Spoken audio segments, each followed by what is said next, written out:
আসসালামু আলাইকুম। তো অনেকে আমাকে কমেন্ট করেছেন যে ভাই আপনি যে আপনার গাভীগুলোকে লালন পালন করেন, তো সেগুলোকে দানাদার খাবার হিসেবে কি খাওয়ান? তো আমি আগে একটা কথা বলে রাখি, আপনারা যারা গাভীকে পরবর্তী প্রজন্মের জন্য ঠিক করবেন এবং নির্বাচন করবেন যে এই গাভীটি দিয়ে আমি বাছুর নেবো এবং পরবর্তী প্রজন্ম ভবিষ্যতের জন্য তৈরি করব, তারা কখনোই আপনার গাভীকে ফিড খাওয়াবেন না। তো আমিও কিন্তু ফিড খাওয়াই, ফিডের আদলে একটা দানাদার জাতীয় খাবার তৈরি করি যেটা প্রায় ফিটের কাছাকাছি পৌঁছাবে, কিন্তু ফিট না।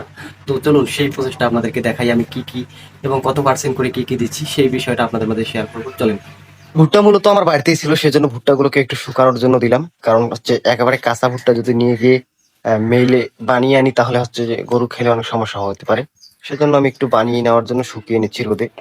বিসমিল্লাহির রহমানির রহিম। তো আজকে আমার গন্তব্য হচ্ছে আমাদের পাখের হাটে। তো পাখের হাট থেকে আমি মূলত এই মালগুলো কুটিয়ে নিয়ে আসবো। আর একটা মজার ব্যাপার আপনাদেরকে বলি, আমাদের এলাকায় যে দেখতে পাচ্ছেন রাস্তার দুই সাইড দিয়ে কোনো জায়গায় কিন্তু পড়ে থাকে না ভাই। এই জায়গাগুলোতে মানুষেরা সারাওয়ান hybrid, smart napier, white German এই সমস্ত ঘাস চাষাবাদ করে থাকে। আলহামদুলিল্লাহ ফলন মোটামুটি খুব ভালো। এটাই নিয়ম ভাই, রাস্তায় কোনো জায়গা যেন পড়ে না থাকে। বাংলাদেশের 1 ইঞ্চি জায়গায় পড়ে থাকা মানে রাষ্ট্রীয় ক্ষতি হওয়া। এই ব্যাপারটা আমাদেরকে অবশ্যই খেয়াল রাখতে হবে।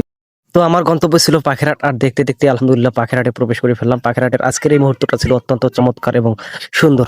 এরপর সোজা চলে আসলাম দোকানে। এখানে এসে মূলত আমি আজকের মালগুলো ক্রয় করব। তো এখানে আমি 5 কেজি মসুর ডাল নিলাম, এরপর 5 কেজি গম নিলাম, 5 কেজি সরিষার খোল নিলাম।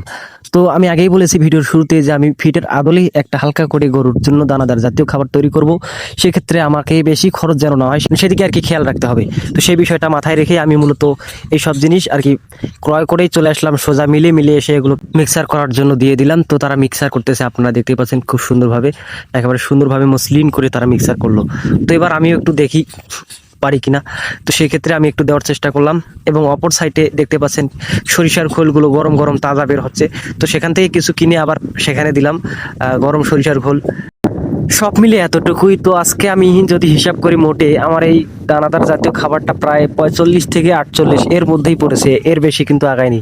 তো আজ এই পর্যন্ত, সবাই আমাদের জন্য দোয়া করবেন এবং দেখা হচ্ছে পরবর্তী ভিডিওতে। আসসালামু আলাইকুম। ততক্ষণ পর্যন্ত আল্লাহ আপনাদের সবাইকে এবং আমাকে ভালো রাখার, ভালো থাকার তৌফিক দান করুক। আমিন। আল্লাহ হাফেজ।